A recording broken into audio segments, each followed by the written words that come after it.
ministro na si Monsignor Mariano Balbago.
Good afternoon and hapon po.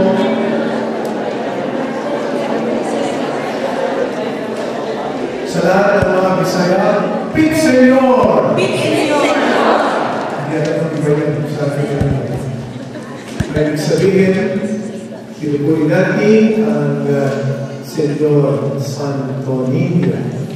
Kaya may galak sa puso na pasimulan na natin banal na pagdiriwang sa ngalan ng Ama, ng Anak, at ng Espiritu Santo. Amen. Ang pagpapala ng ating Panginoon Jesucristo, ang pag-ibig ng Diyos Ama, at ang pagkikipagkaisa ng Espiritu Santo naway sa mayroong lahat. At i-welcome natin si Father, siya magpapakilala sa inyo. Hindi ko siya masyadong kilala. Kababayan niya at kaklase ko, si Father June. Pero nandito siya to make a mission appear. So, Father, pakilala mo sa inyo.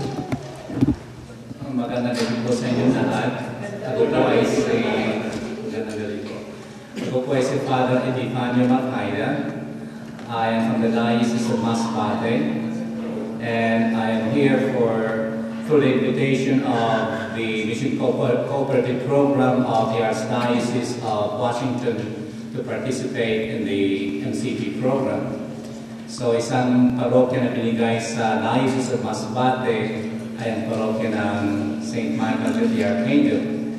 I said the Masses since last night, the 4, the 7, the 8, the 9:30, the 11, and then the 1 o'clock, and then I'll be preaching at the 7 o'clock Mass tonight, and then I'll head back to New York kasi naka-base po ako ngayon sa Archdiocese of New York. So, sinabi po kanina sa akin na meron po daw ng Filipino Mass. I wasn't aware na meron po ng Filipino Mass ito every third Sunday of the month. So, sabi ko, I'll try my best to be here dahil may binisita po akong kaibigan kung may sakit may cancer. So, I just came right on time for this message. Salamat po sa invitasyon na makasama po ako dito sa mission. Salamat. Welcome, Father. May taga-Masbate dito? No. May taga-Masbate. Iisa lang si Father. Ngayon, upang tayo maging marapat na gumanap sa ating banal na pagdiriwang na ito, aminin muna natin ang ating mga naging pagkukulang at humingi tayo ng awa at patawad ng Diyos.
Patawarin tayo sa ating mga kasalanan at patnubayan tayo sa buhay na walang hanggan.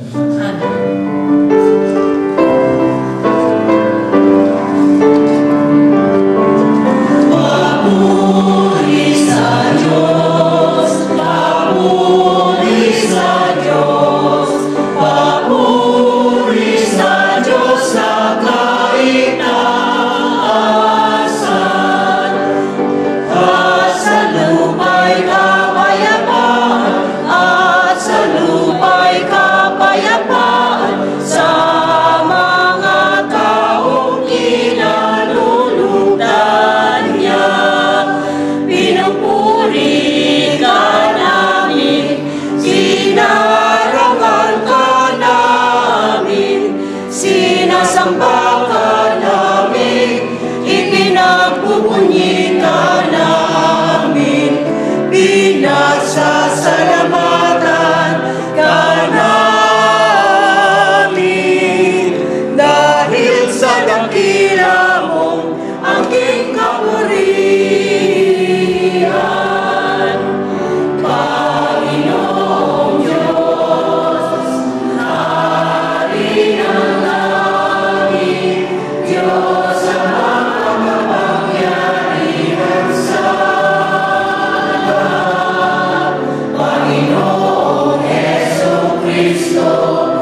Kinikilala namin Diyos na totoo ang iyong bugtong na kahit sa kanyang abang pagkatao.